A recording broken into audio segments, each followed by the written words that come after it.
अस्सलाम वालेकुम नाज़रीन, वाइंड अप विद इसाराना में आपकी खिदमत में हाजिर इसाराना हाजिर है। देखें, मैं एक अरसे से एक बात कह रहा हूँ और मेरा इस पर यकीन है कि अल्लाह ताला जब खुद अल्लाह फरमाता है, जो रब फरमाता है कि हर मुश्किल के बाद आसानी है, तो ये यकीन रखें कि हर मुश्किल के बाद आसानी है। और अभी पिछले 3-4 दिन से जो हम खबरें सुन रहे हैं वो इतनी खुशकुन हैं, ऐसा लगता है कि जैसे पाकिस्तान मुआशी क्राइसिस से बाहर निकल रहा है और पाकिस्तान आहिस्ता आहिस्ता स्टेबल हो रहा है। अब ये बड़ी हमारे लिए बड़ी एक हैरत अंगेज बात है कि अचानक चंद दिनों के अंदर पलटा खा गया सारा कुछ। और ये कैसे हुआ? 2 दिन से स्टॉक मार्केट जो है वो पाकिस्तान की तारीख का रिकॉर्ड बिजनेस कर रही है। उसके बाद असद उमर साहब कहते हैं कि जो आने वाला साल है उसमें हमारा ग्रोथ रेट जो है, शरह नमू जो है वो 4.98 समथिंग कुछ होगी, और इस साल जो है 3.97 होगी। तो कहाँ पे IMF कह रही थी कि हम ये 1 से ऊपर नहीं जा सकते, कहाँ पे वर्ल्ड बैंक कह रहा था। अचानक ऐसा क्या हुआ है ये सारा कुछ कि हमारा ग्रोथ रेट भी बढ़ गया। आने वाले साल में हम ऑलमोस्ट 5 ग्रोथ रेट पे चले जाएंगे, जो मुझे खुद मेरे लिए बड़ी हैरान की बात है। दूसरी जानिब अगर हम देखें, आज वो इमरान खान साहब ने, वजीर आजम ने शाबाश दी है कि इस बार रेवेन्यू जो है हमने माजी की निस्बत बहुत ज़्यादा इकट्ठा कर लिया टैक्सेस की शक्ल में। फिर एक खबर और भी है कि हुकूमत ने IMF से कहा है कि भाई हम जो है अब आपकी इस बात को नहीं मानेंगे कि मजीद टैक्स लगाएं। IMF जो है डू मोर कह रही है। अच्छा, फिर इसके बाद अगर आप देखें तो ऐसा लगता है कि पाकिस्तान, या तो खान साहब ने जेब में कोई चीज़ ऐसी रखी हुई थी जो ऐन मौके पे अब उन्होंने निकाल दी और अगले 2 साल में उन्होंने इस पीछे मुड़ के नहीं देखना, या फिर क्या ये लफ्ज़ों का गोरख धंधा है और क्या ये सिर्फ आवाम को लफ्ज़ों से बहलाया जा रहा है, इसके ऊपर बात होगी। क्योंकि चाहे ग्रोथ रेट 10 पे चला जाए, 11-12 पे चला जाए, जब तक एक आम आदमी को उसके घर में रोटी नहीं चली जाएगी, जब तक उसका चूल्हा नहीं जलेगा, जब तक उसका बच्चा रोजगार नहीं हासिल कर लेगा, मैं इन बातों पे यकीन नहीं करता। लेकिन मेरा ये यकीन है कि अगर पाकिस्तान, जैसे कि वज़ीर आज़म इमरान खान कह रहे हैं, जैसे स्टॉक एक्सचेंज ने कहा है, जैसे कल स्टेट बैंक की प्रेस रिलीज आई है, उसमें सब चीज़ें अशारिये जो हैं बेहतरी की जानिब जा रहे हैं। मैं एक पाकिस्तानी के तौर पे मैं दुआ कर सकता हूँ कि अल्लाह करे कि ये ग्रोथ रेट ऐसे ही बढ़े, और मैं ये दुआ करता हूँ कि अल्लाह करे कि हम पीछे मुड़ के ना देखें। एक ब्रेक लेता हूँ, ब्रेक के बाद चौधरी अकरम साहब मेरे साथ लाइन पे हैं और एहसन ज़िया हमारे साथ हैं, हम उनको शामिल करेंगे, लेकिन एक छोटा सा शॉर्ट कमर्शियल ब्रेक। देखिए, पाकिस्तान दुनिया के एक ऐसे खित्ते में मौजूद है जहाँ जोग्राफियाई सूरत हाल, इलाकाई सूरत हाल और आलमी अमन व अमान की सूरत हाल के साथ मुंसलिक है। ठीक है। जब उसमें किसी किस्म की तब्दीली वाक़या होती है या पाकिस्तान कुछ नई सिचुएशन में अपने लिए बेहतर परफॉर्म करता है, जो आपके डिजिटल डाटा है उसमें तेजी के साथ तब्दीली आती है। आपने ये भी देखा होगा कि पाकिस्तान बहुत बेहतर हालत में होता है लेकिन अचानक बुरा वक्त शुरू हो जाता है। बिल्कुल ऐसे, ठीक। तो लेकिन उस वक्त भी हमारे यहाँ लोग ये सवाल नहीं करते कि जो मुल्क कल 7-8% की ग्रोथ दे रहा था, आज यहाँ पर अवामी जिंदगी एक बार फिर अचानक मुश्किल में गिरफ्तार हो गई है। ठीक। तो उस वक्त भी ये सवाल हमारे एनालिसिस जो है बोलने चाहिए, लेकिन तब नहीं बोलते। इसीलिए पाकिस्तान की फौरन जो मिनिस्ट्री है, पाकिस्तान ने जो अपनी नोक पलक सवारी है आलमी सतह पर, उसको इग्नोर नहीं किया जा सकता। आखिरी अगर आप 4-6 हफ्ते देखें, पाकिस्तान ने सऊदी अरेबिया, UAE, कतर के साथ अपने मामलात को बेहतर करने की तरफ ना सिर्फ कोशिश की है, गैर मुल्की जिन्हें हम ओवरसीज पाकिस्तानी जिन्हें कहते हैं, वहां पर उनकी हालत भी तेजी से बदली है। इस पे भी कभी किसी ने रोशनी नहीं डाली कि पाकिस्तान एक साल में $30 अरब हमारे ओवरसीज पाकिस्तानी जो हैं अब भिजवा पा रहे हैं। इससे कबल ऐसा क्यों नहीं होता था? इस पे भी कभी किसी ने रोशनी नहीं डाली कि पाकिस्तान जो इससे पहले करंट डेफिसिट में होता था, अब वो अचानक उसमें कैसे सरप्लस में चला गया है। ये वो तमाम मामलात हैं जिनसे आपकी डिजिटल इकोनॉमी के डिजिट्स चेंज होते हैं, और जब वो चेंज होते हैं तो उनका आवाम तक इम्पैक्ट आने में वक्त लगता है। तो बिल्कुल जैसे आप गिरते हैं तो उस तरह तेजी के साथ ऊपर जाना मुमकिन नहीं होता। तो आप एक आम पाकिस्तानी जो है उसकी जिंदगी को हम और तरह से लेते हैं।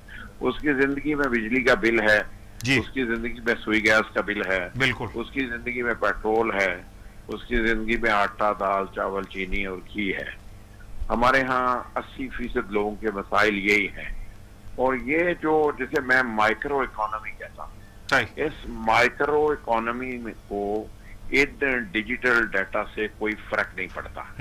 हाँ, एक फर्क तो पड़ा, आपको भी देखना है, मुझे भी देखना है कि आपको प्याज, टमाटर, आम, फ्रूट सब चीजें सरप्लस नजर आती हैं। आपको उनकी कीमतें भी मतवाजी नजर आती हैं। मैं ये तो नहीं कह रहा हूँ कि ज्यादा नहीं है या कम नहीं है, लेकिन अवेलेबिलिटी के हिसाब से बेहतर सूरत हाल नजर आ रही है।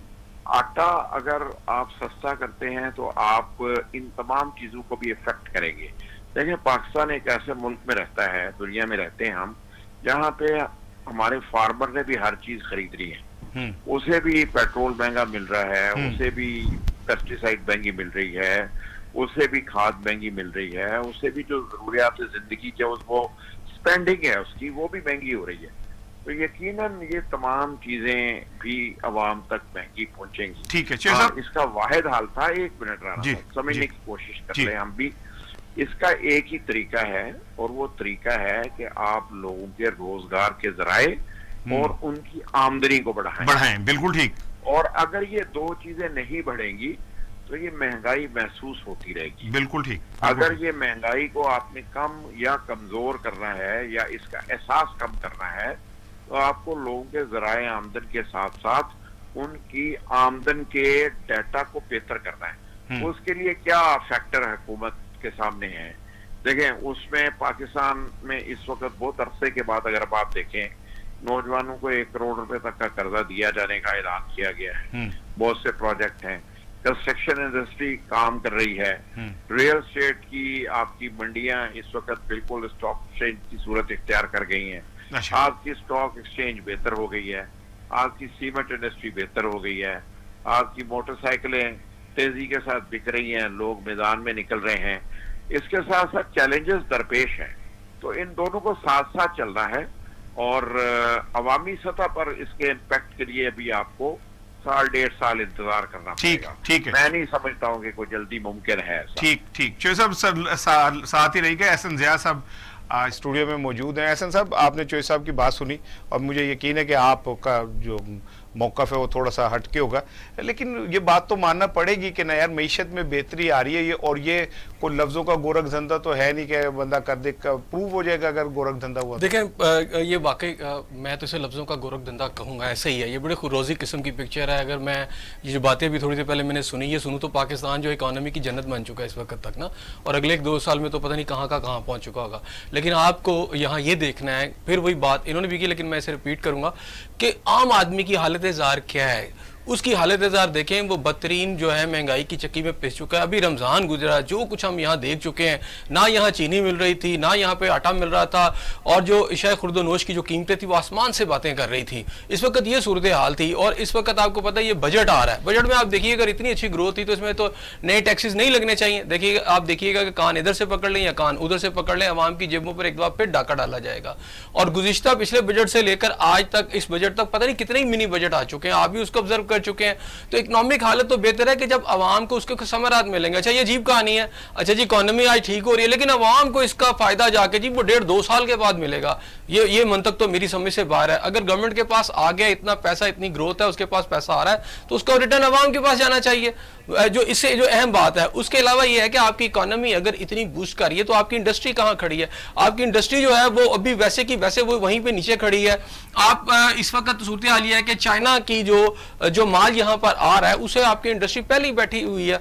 आपका जो इंडस्ट्रियलिस्ट था वो ताजर बन चुका है, वो ट्रेड कर रहा है, वो चाइनीज माल के ऊपर रेट लगा रहा है और आगे बेच रहा है। आपने अपनी इंडस्ट्री को किस हद तक जो है उसको लेके आए। आपके यहाँ पर क्या गाड़ियों की बहुत ज्यादा कंपनियां बन गई हैं, या आप वो मोटरसाइकिल की बात तो कर रहे हैं, लेकिन आज क्या मोटरसाइकिल आपको सस्ती मिल रही है? मोटरसाइकिल तो आपको मजीद महंगी मिल रही है। अगर आप इंडस्ट्री इस मुल्क में लगा रहे हैं तो मोटरसाइकिल को तो सस्ता होना चाहिए, मोटरसाइकिल महंगी मिल रही है। आप कोई ऐसी चीज ले आए जो मुझे बता दें कि जनाब वो आज से 2.5 साल के पहले रेट पे खड़ी है, या चले उसमें कुछ इजाफा है, यहां तो 200 से 300 गुना तक इजाफा हो चुका है। और फिर यह भी नहीं कि एक जगह पर आपका रेट रहे, तमाम वो चीजें जो पिछले बजट में जिनके रेट मुकर्रर किए गए थे, बताए गए थे, आज के इस बजट में आने से पहले पहले जितने मल्टीपल जो आपके जो मिनी बजट आए हैं उसमें ये प्राइसेस मल्टीप्लाई हो चुकी हैं।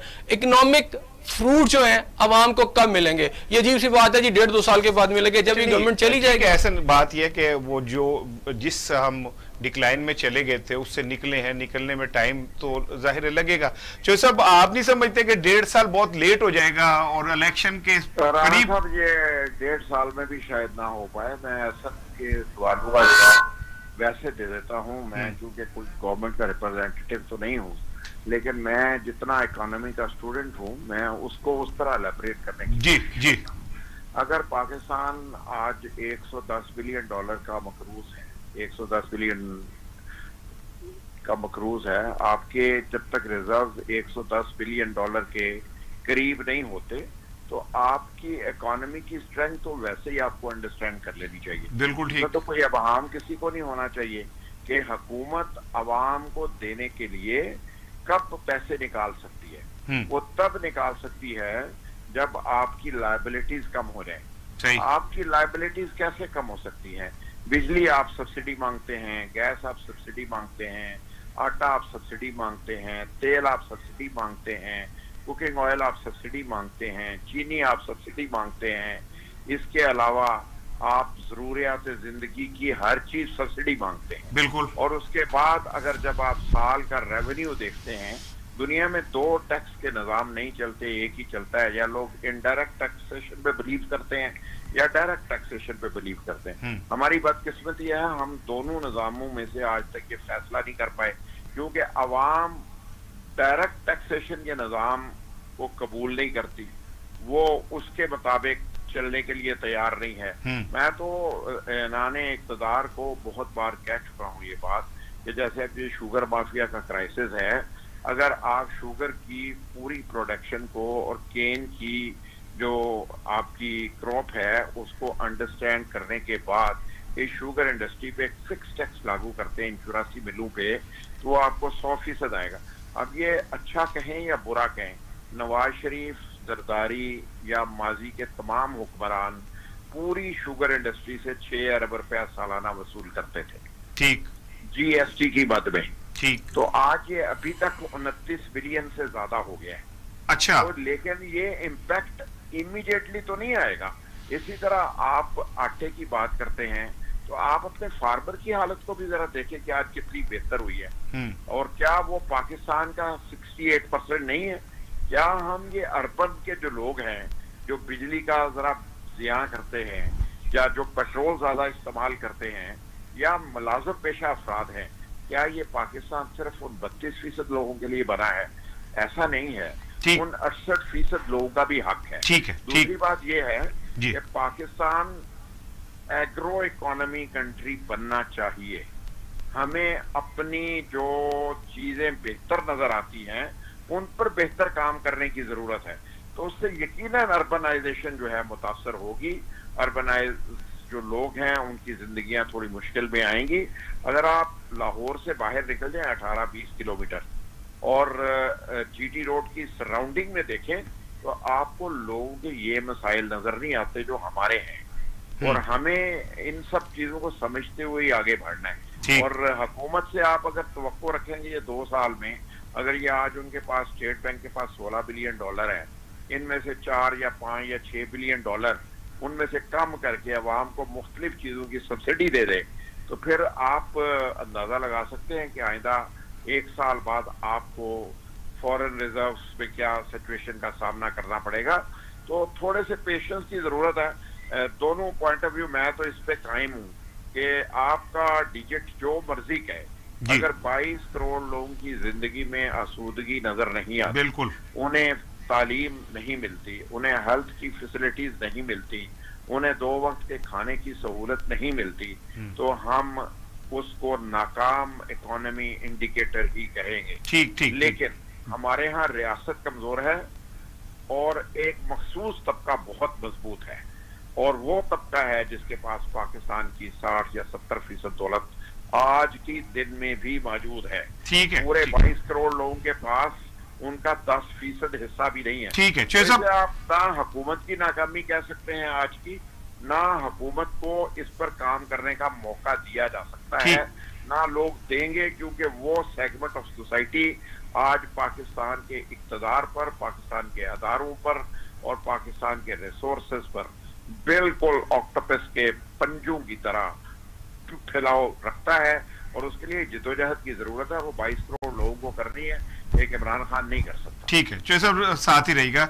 अब मैं जरा थोड़ा सा विचारों के बदले आज 2-3 बड़ी अहम बातें भी हुई हैं। एहसन साहब, आज पीडीएम का इजलास था और रात ही शहबाज शरीफ साहब ने ये कहा कि जी जो फैसले हैं वो किसी एक आदमी को नहीं करने चाहिए बल्कि मिलकर करने चाहिए। रात ही ये बात समझ आ रही थी कि पीडीएम के इजलास में पीपल्स पार्टी और एएनपी के हवाले से बात होगी, लेकिन आज जो पीडीएम के इजलास में अब तक चीज़ें सामने आई उसमें ये तय है कि पीपल्स पार्टी और एएनपी की वापसी मुमकिन नहीं है, और शहबाज शरीफ साहब की कोशिश के बावजूद जो नवाज शरीफ साहब का बयानिया है वो कामयाब हो गया। इसका मतलब ये कि पीडीएम में भी तकसीम तो मौजूद हो गई ना, शुरू हो गई। देखिए, अमलन देखा जाए तो पीडीएम टूट चुका है। अब ये कागजी तौर पर मौजूद है, लेकिन अमली तौर पर जो पार्टीज हैं जिसमें पाकिस्तान पीपल्स पार्टी और एएनपी बड़े जो उसके अंदर फैक्टर्स हैं वो उससे बिल्कुल हट चुके हैं। वो गवर्नमेंट के साथ अपने किसी मुआहदे में जा चुके हैं, और ये बात हम पहले भी कर चुके थे, आपको याद होगा जब मैंने पहले भी बात की थी। और अब नून की तरफ से जो उसमें देखिए, मैं आपको मजीद बताऊं कि जो बाकी पार्टियां रह गई हैं समझे वो भी टूट गई हैं।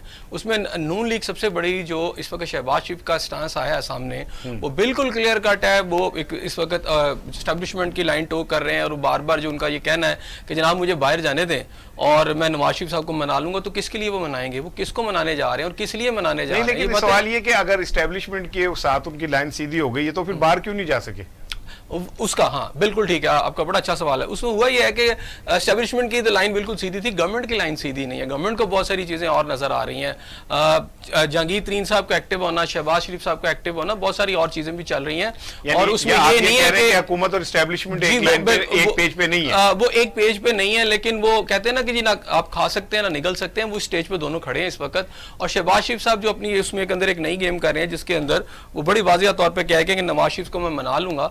तो जो एक लाइन दी जा रही है वो यही था कि किस चीज के लिए मना लेंगे, क्या करेंगे, नवाज शरीफ साहब से क्या मनवाना है? वो बड़ी सख्त लाइन ले रहे हैं ना जी। वो कहते हैं कि एहतजाजी सियासत इस वक्त जो आपकी जो मुख्तलिफ हल्के हैं की एहतजाजी सियासत तो खत्म हो गई, इवन मरियम साहबा के ट्वीट तक बंद हो गए जी। उसके अंदर मैं वही तो कह रहा हूं कि अंदर बहुत कुछ और चीजें भी चल रही हैं। मरियम साहबा के साथ जो हाथ हुआ है पाकिस्तान पीपल्स पार्टी ने और एएनपी ने, जिस तरह वो लाइन लेके चल रही थी, वो मेरा ख्याल है सबसे बड़ा डिस्करेजिंग फैक्टर जो था मरियम नवाज साहबा के लिए। वो एक खास फेज आया जहां आकर उनकी वो जो पूरी मूवमेंट थी वो टूट चुकी है। अब उसके बाद रह गई है पंजाब के अंदर पाकिस्तान मुस्लिम नवाज की एक बहुत बड़ी हकीकत है। पंजाब आपकी इस्टेब्लिशमेंट का सूबा है, पंजाब आपके मुख्तलिफ हल्कों की एक ताकत है। वहाँ की जो पॉलिटिक्स है सड़कों की, वो इस वक्त पाकिस्तान के मुख्तलिफ हल्के नहीं चाहते। उसके अंदर नवाज लीग अभी भी बहुत पावरफुल है। आप लाजमी उसको जितना मर्जी तोड़ लें, जितने मर्जी उसके फैक्टर कर लें, लेकिन ये एक बहुत बड़ी हकीकत है और ये मुख्तलिफ हल्के भी इसको महसूस करते हैं।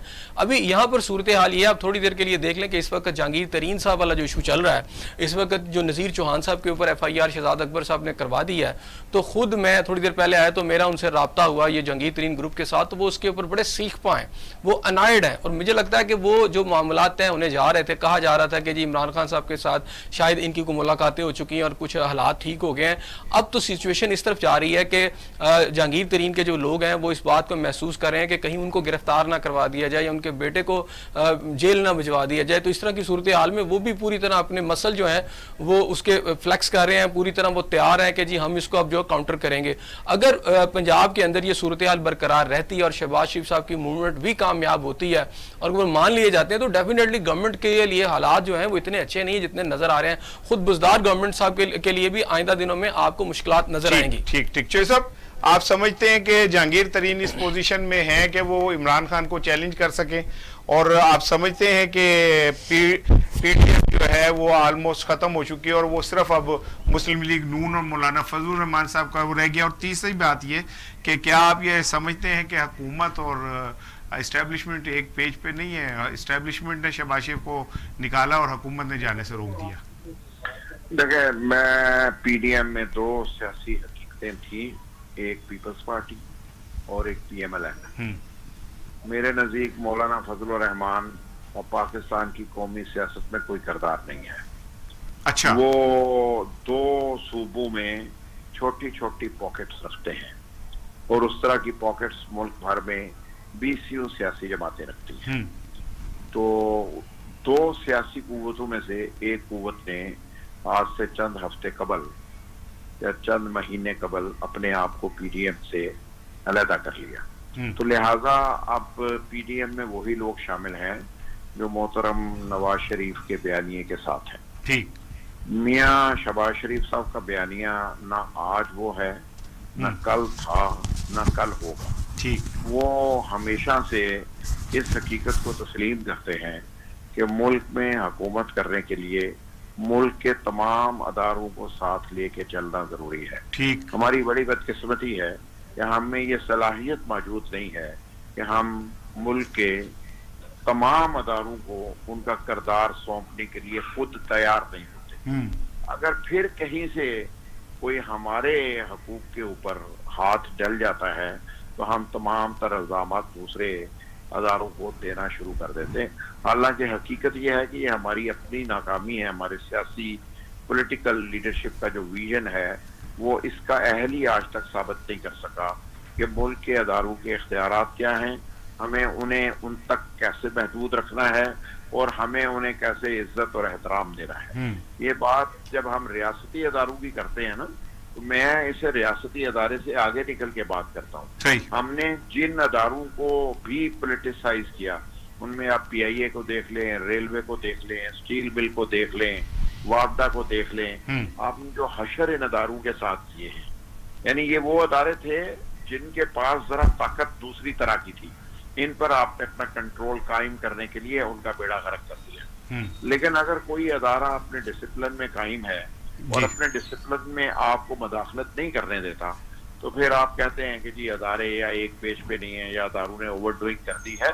तो हमें, मेरा ख्याल है, सबसे पहले इसे भी अंडरस्टैंड करने की जरूरत है। पूरी दुनिया में पेंटागन का एक किरदार है और पूरी दुनिया में हर मुल्क की जो एस्टैब्लिशमेंट है, जो हर मुल्क के जो है उनके अपने एक अदारे की वर्थ होती है, एक इम्पोर्टेंस होती है। लेकिन वो लोग जब बैठते हैं, अपने फैसले करते हैं, उसके बाद चौक चौराहे में आके हमारे सामने। ठीक है साहब, मेरे बताइए कि क्या शहबाज शरीफ साहब और मरियम साहिबा जो हैं, अब वो तो जो कुछ हो रहा है ना राना साहब, मैं आपके सवाल को यहीं से क्लोज कर देता हूँ। ये आज के लिए नहीं हो रहा है। ठीक। इन तमाम लोगों की सियासी एक्टिविटीज होनी चाहिए। इन्होंने 2023 के इंतखाबात पे जाना है, उसका मोमेंटम बनाना है, अपनी जमातों में ताकत पैदा करनी है, अपने गिर्द लोगों को इकट्ठा करना है। ये जितनी सियासी जमातें इस वक्त एक्टिविटी कर रही हैं वो 2023 के लिए कर रही हैं। ये कोई मार्च में या सितंबर अक्टूबर में इंतखाबात नहीं होने जा रहे हैं। तो लिहाजा इसका फिक्र ना करें आप। ये तमाम तर सियासी जमातें अब इस हकीकत को तस्लीम किए बैठी हैं कि मौजूदा हुकूमत को डिस्टेबलाइज करना या इस हुकूमत के खात्मे की कोशिशें करना इनके अपने नुकसान में होगा। अच्छा। कोई ये कोशिश नहीं कर रहा है। हाँ, अगर कोई हुकूमत अपने वजन से गिर जाए, बिल्कुल ठीक, तो ना मैं इनकार कर सकता हूँ ना आप कर सकते हैं। वो बुरा वक्त तो कभी भी किसी पे भी आ सकता है। ठीक है, ठीक है। चौहान साहब आप लाइन पे रहिए, मैं जरा एहसन से ये नज़ीर चौहान साहब वाला जो इशू है एहसन साहब, और पुलिस कहा जा रहा है कि वो गिरफ्तार भी कर लेगी उन्हें।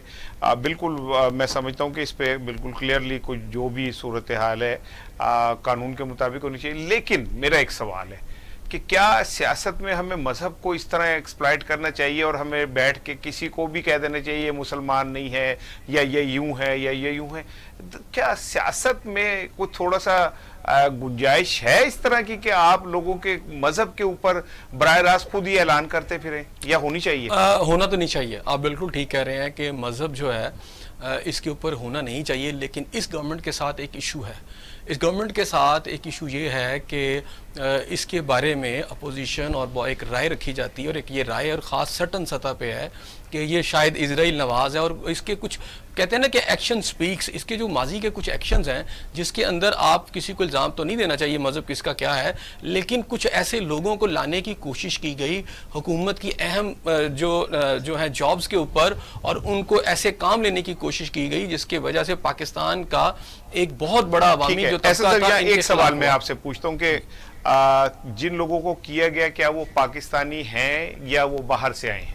देखिए, उसमें से कुछ तो बाहर से आए हैं और कुछ यहाँ के भी हैं। उसमें तो कुछ बाहर से डायरेक्ट आए हैं और उनके ऊपर ये बात हुकूमत में आते रहे, नहीं वो आते रहे हैं, लेकिन यहाँ पर ये इस हुकूमत के अंदर ये इश्यूज। मौलाना अमजद अली खान साहब का मैं एक वो सुन रहा था वीडियो गुफ्तगू, उसमें उन्होंने कहा कि मुझे नवाज शरीफ साहब ने खुद कहा कि आप इसराइल जाएं। चलो मैं आपको जर्नलिस्ट की बता देता हूँ। आज कुछ जर्नलिस्ट जो आपको पता है इस्लामाबाद में एहतजाज कर रहे हैं, बड़े ओपनली बातें कर रहे हैं। वहाँ पर कुछ जर्नलिस्ट जो बहुत सीनियर पाकिस्तान के मुल्क के मायनात जर्नलिस्ट है, वो ये बात कर रहे हैं कि हमें बड़ा प्रेशर किया जा रहा है, प्रेशराइज किया जा रहा है कि एक बयानिया लेकर आप आएँ, थोड़ा सा इसराइल के तरीके से सॉफ्ट हो जाएँ, थोड़ा इंडिया के साथ सॉफ्ट हो जाएँ, और इस तरह के बयाने जो है हमारा पाकिस्तान का मीडिया करे। जब हम नहीं करते तो हम पर वो जो है फिर पूरा गुस्सा निकलता है और हमारे साथ ये सब कुछ होता है। मतलब एक ऐसे एक बहुत बड़ी टीम इस वक्त एहतजाज पे खड़ी है, मैं वो ठीक है खड़ी है, और वो लोग क्या हुकूमत ने वो बयानियां उन्हीं के जरिए करना है? बाकी जो लोग हैं वो मर गए। ये जो 4-5 जो कह रहे हैं कि जी हम पे वो क्या इन्होंने सींग पे उठाया हुआ है पाकिस्तान को,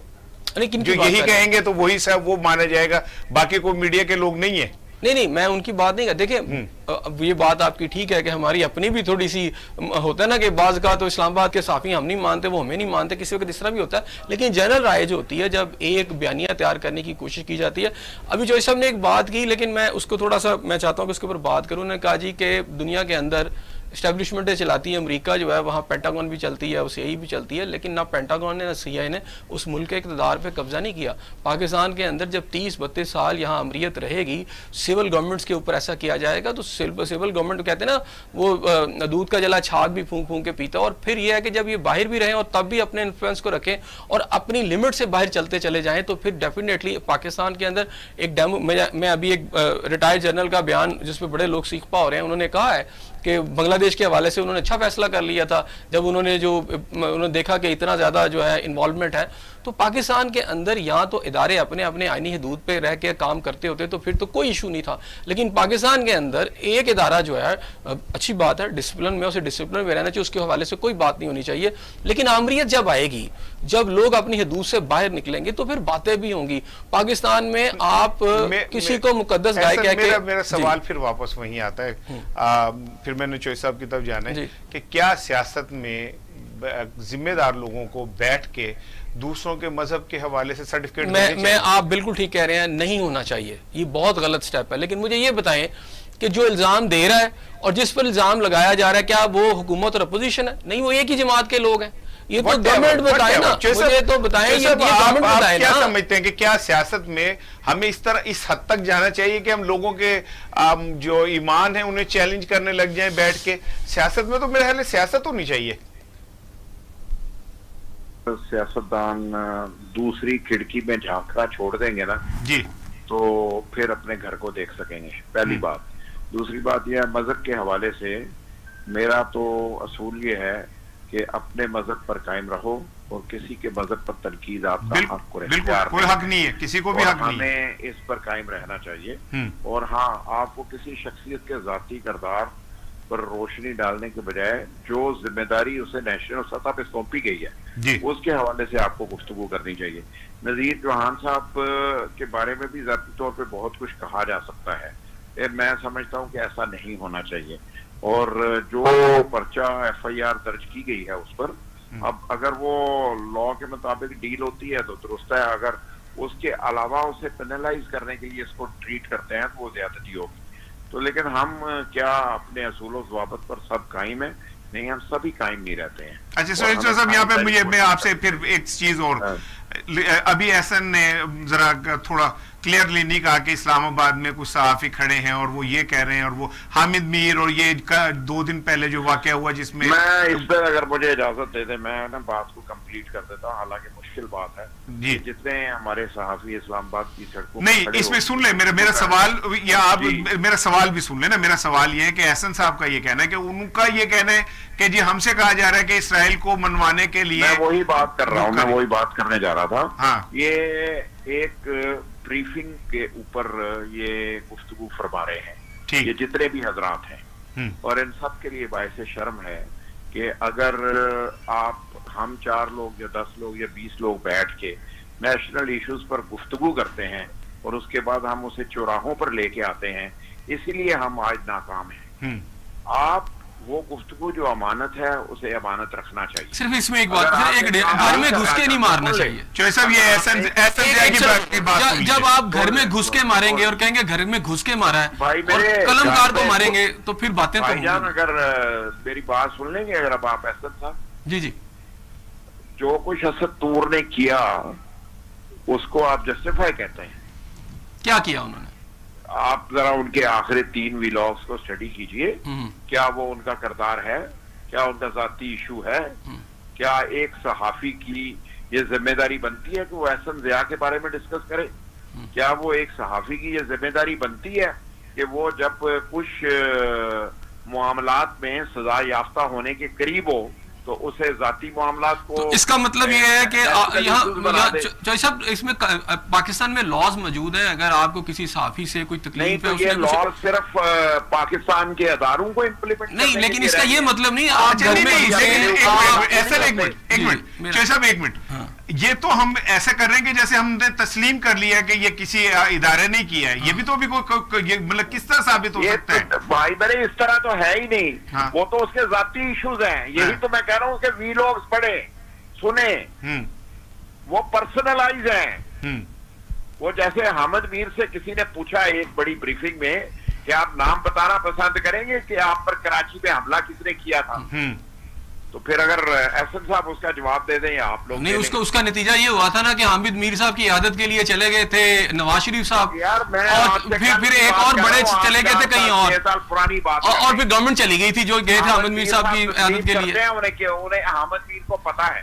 मैं तो ये पॉइंट कह रहा हूँ, अगर आपको नाम लेते हैं उनका उसमें किरदार, अच्छा मैं ये कहता हूँ कि अगर आपको ये लगता है कि वो भी गलत है, एक हाई लेवल जुडिशियल इंक्वायरी बिठा दे यार, मारने की बजाय। चले अब इशू निकल है, लेकिन ये कौन कह रहा है कि किसने मारा है? ये कौन सा तय हो गया है? मैं तो कह रहा हूँ इस पे हाई लेवल जुडिशियल इंक्वायरी बिठाएं ताकि पता चले, यहाँ पर इदारे या साफियों को भी बुलाएं, मुतल्लिका लोगों को भी बुलाएं। अब हमारी बदकिस्मती है कि हम नॉन इश्यूज को इश्यूज बनाते हैं और हम एक ऐसे गैर मारूफ शख्स के पीछे खड़े होके अपने एजेंडे की तकमील नहीं, 5-6 लोगों को मार पड़ चुकी है, बड़ी बुरी तरह फायरिंग हो चुकी है, कातलाना हमले हो चुके हैं। ये हम उस इशू को टेकअप करना चाहिए, ऐसी बात नहीं है। सहाफत के ऊपर इस तरह कदगन, यानी जो फेवर में लगे रहे उनको तो कुछ ना कहा जाए। जो सहाफत पाकिस्तान में हो रही है ना ऐसा, वो पूरी दुनिया में नहीं होती। ठीक है, मैं एक ब्रेक लूंगा, आप इस पे भी गौर कीजिए। जी ठीक है चौधरी साहब, एक ब्रेक लूंगा, एहसन साहब ब्रेक लूंगा, नाज़रीन एक ब्रेक लेते हैं छोटा सा, उसके बाद आते हैं। लेकिन कुछ सवाल तो मैंने भी करने हैं कि कुछ साफियों को मार पड़ गई, बड़ी दुख की बात है। उनके लिए तो इस्लामाबाद में लोग इकट्ठे भी हो गए, बड़ा कुछ हो गया। जो न्यूज रूमों में इलेक्ट्रॉनिक मीडिया के और प्रिंट मीडिया के अंदर सहाफी मर रहे हैं भूख के हाथों, और वो मर उन लोगों के लिए वजह से रहे जो लाखों की तनख्वाह लेते हैं और वो चंद हजार की तनख्वाह उन तक नहीं पहुंचने देते। जो आज लाखों की तनख्वाह लेने वाले सड़कों पे खड़े होकर सहाफियों के हकूक की बात कर रहे हैं, उनकी वजह से सैकड़ों सहाफी जो हैं वो अखबारात के और चैनल्स के न्यूज रूम के अंदर रिपोर्टिंग के अंदर जो है गलते हैं, सड़ते हैं और सड़ते सड़ते मर जाते हैं। उनका जिम्मेदार कौन है, उनका कातिल कौन है, इस पर मैं बात करूंगा एक ब्रेक के बाद। अब एक बड़ा अहम मसला है, उस पर मैं चारों को बात करें, वक्त थोड़ा रह गया है। पानी के मसले पे, पानी के मुतालिक ये कहा जा रहा है, सिंध इल्ज़ाम लगा रहा है कि जी पंजाब जो है उसके हिस्से का पानी इस्तेमाल कर रहा है और सिंध को पानी की कमी में 36% का सामना है, जबकि पंजाब को 22% का सामना है। चौधरी साहब ये क्या मसला है, पानी का मसला सर हल क्यों नहीं हो पा रहा? देखें, बुनियादी मसला तो बिल्कुल दुरुस्त है कि पानी का मसला है जी, पानी की कमी का शिकार है हमारा मुल्क, ठीक, और उसकी बुनियादी वजह यह है कि हमने रिजर्वायर्स नहीं बनाए, ठीक है। और जब नहीं बनाए हैं तो वो फिर मसाइल पैदा होते हैं। हमारे यहाँ और सिंध में फसलों के मौसमों में थोड़ा सा फर्क है, उस वजह से दोनों सूबों के दरमियान ये टकराव की कैफियत जो है हमेशा रहती है। और सिंध से क्योंकि कुछ पानी का हिस्सा बलोचिस्तान भी जाना होता है, इसलिए उनके मसाइल भी बिल्कुल जायज़ हैं।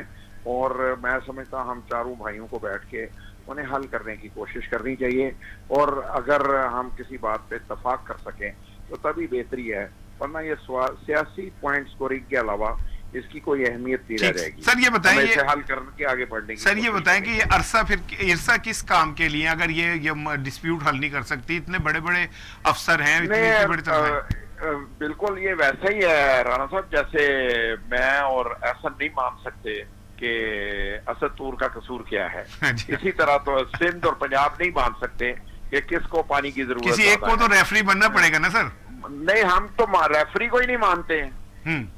हमने तो रेफरियों के साथ क्या नहीं किया सुप्रीम कोर्ट। पंजाब कहता है कि जी आप सुप्रीम कोर्ट के साथ क्या नहीं किया और कब नहीं किया।